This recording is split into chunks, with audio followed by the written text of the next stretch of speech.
Sir ఇప్పుడు ఇంకా field level అన్నీ కొన్ని ఇంట్రెస్టింగ్ అంశాలు మాట్లాడుకున్నాం మనం. ఇప్పుడు మీ రెజిమెంట్స్, మీ ఆఫీస్, తర్వాత మీరు అందరూ ఉంటాయి కదా ఈ బెటాలియన్స్ అందరూ ఉండేవి బ్యారెక్స్.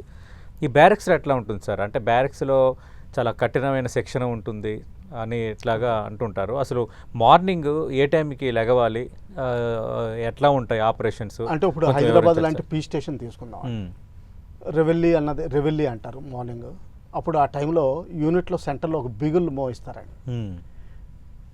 అది వస్తుంది మీకు బీగుల్ సౌండ్స్. ఈ మధ్యన నిన్న బీహారీ అది ఎక్కడో వేరే సౌండ్స్ వినిపించిన వేరే ట్యూన్స్, అటువంటి బీగులు వాయిస్తారండి. అంటే బీగుల్ అంటే ఏంటి సార్? ఒక వాయిద్యం. జనరల్గా మన ఇండియన్ వాయిద్యం కాదు, అది అమెరికన్ది, సారీ బ్రిటిష్ది. ఏ టైం సార్? తెల్లవారుజాము ఏ టైం? అది యూనిట్ డిసైడ్ చేస్తుందండి. అంటే ఇప్పుడు మీరు మణిపూర్ వెళ్ళారు అనుకోండి, ఇక్కడ మన 6:30, మనకి అక్కడ 6:30 అయిపోతుంది, ఇక్కడ 5 అయినా కానీ గంటన్నర తేడా వస్తుంది.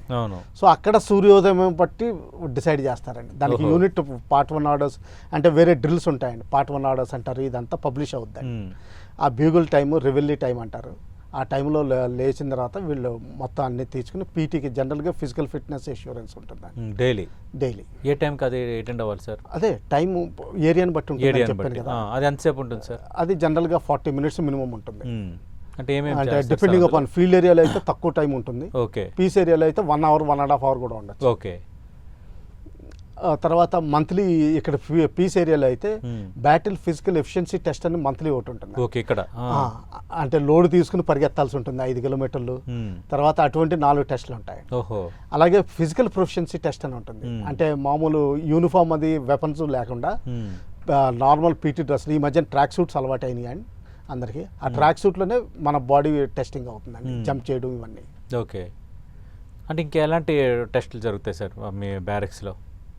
తర్వాత ఏంటంటే బెడ్ లేఅవుట్ కూడా ఉంటుందండి. లేకపోతే ఏముంది, లేజీ పీపుల్ అయితే ఎలా ఉన్నది చిందరవందరగానే ఉంటుంది. అందుకని చెప్పి దాన్ని కరెక్ట్గా ఎలా పెట్టాలి అంటే పిల్లో ఎక్కడ ఉండాలి, బెడ్షీట్ ఎక్కడ ఉండాలి, బెడ్షీట్కి టేపుని రెడీగా. అంటే ఇప్పుడు దీనికి ఇంకో కారణం ఉందండి. ఇప్పుడు యుద్ధానికి ఎప్పుడు రెడీగా ఉండాలి కదా. ఫీల్డ్ ఏరియాలో అయితే సెకండ్స్లో మినిట్స్లో తయారైపోవాలి. అవును. పీస్లో అయినా సరే 2 గంటల్లో మొబిలైజేషన్ అయిపోవాలి. అందుకని చెప్పి సాక్స్ ఎలా ఫోల్డ్ చేసి పెట్టుకోవాలి, మెస్టిన్ ఎలా నీట్గా ఉండాలి, అది కడిగేడా లేదా, కరెక్ట్గా నీట్గా పెట్టాడా, దానికి రేఅవుట్ చార్ట్ ఒకటి ఉంటుందండి. మీకు ఎన్సీసీలో చూసుంటే అది విజిలెన్స్ ఉంటుంది. అలా చేసి పెట్టాలండి. ఓకే. సరే, మార్నింగ్ బ్రేక్ఫాస్ట్ అంటే నార్మల్గానే ఇస్తారు సార్? నార్మల్గానే ఇస్తారండి. అంటే పూరి కానీ పరోటా కానీ, తర్వాత చపాతీ కాదులేండి. ఒకవేళ కొంతమందికి జనరల్గా ట్రూప్స్కి బ్రెడ్ అంటే ఇష్టం ఉండదండి. కానీ ఈ మధ్యన కొన్ని చోట్ల బ్రెడ్ కూడా కొంచెం ప్రొవిజన్ చేశారు. అంటే దాన్ని బ్రెడ్ని స్నాక్స్ కింద అలా వాడడానికి కూడా.